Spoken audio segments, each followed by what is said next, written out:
Shabbat Shalom, Temple Emmanuel. As we approach another Shabbat during the course of this year, it's already November. And Rabbi David and I are fresh back from the biennial in Orlando, along with Mark and Michael and other members of our Temple Emmanuel family. Jimmy Sell and Rachel Hammer and Jen Gilman, three of our teens, all came back energized and ready to continue the sacred work that we do here at Temple Emmanuel.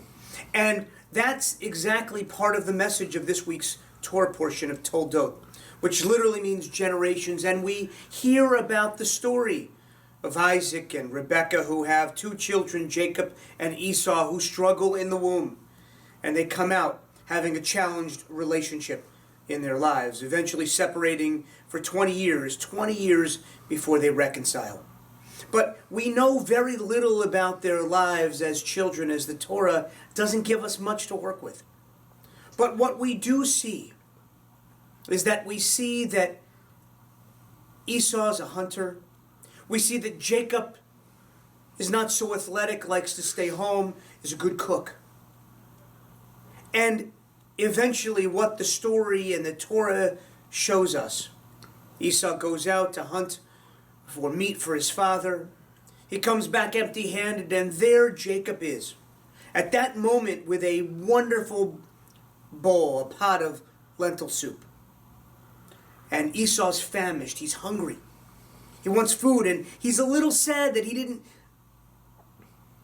bring back the meat for his father. And what happens?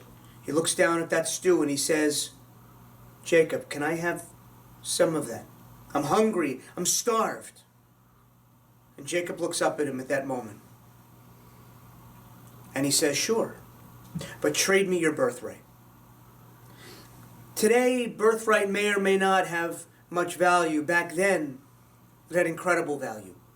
The firstborn child was the one who would be the head of the family, would pass on the values, pass on the traditions of their family from one generation to the next. It's what kept the family going. Esau, who is hungry and famished, trades it. No questions asked. Later realizes the mistake that he made. And part of it is the blessing, not just of the firstborn, of the blessings that we really don't truly see on a regular basis. Until much later, those are opportunities for us each and every day. When we consider the decisions that we make, do we really consider the implications of what they will be 5 years, 10 years, 15 years, 20 years down the line?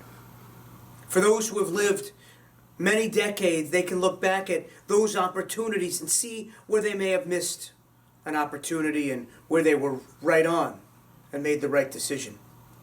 For us to find the little blessings in each and every day that we overlook could make all the difference. Toldot generations. When we make important decisions, little or big, they do have implications on the way that we see the world. The little blessings always make a big difference. So as this week continues on and as we approach Shabbat, look for those little blessings. Because those little blessings, like the lentil stew that Esau traded for the birthright, made a big difference in the long run. So in this Shabbat, we think about all of those who have made a difference in the long run. All of those war veterans as we celebrate Veterans Day. We celebrate all those war veterans who were out there making a difference, sacrificing for our lives, their lives for this country, for democracy, for freedom, in what we appreciate, not just as Americans, but as Jews every day. Our incredible congregant, Gordy Bacher, will be speaking at our 7:30 service on Friday night about Jewish war veterans and about the difference that people have made in this country, the Jews who sacrificed so much for democracy and freedom.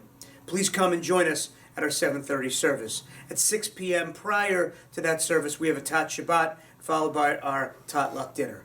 Come and join us, be part of the Temple Emmanuel family as we remember the little blessings in our lives each and every day, particularly as we approach Thanksgiving. Let us all be thankful for what we have in our own lives. Thank you. We'll see you this Shabbat. Shabbat Shalom.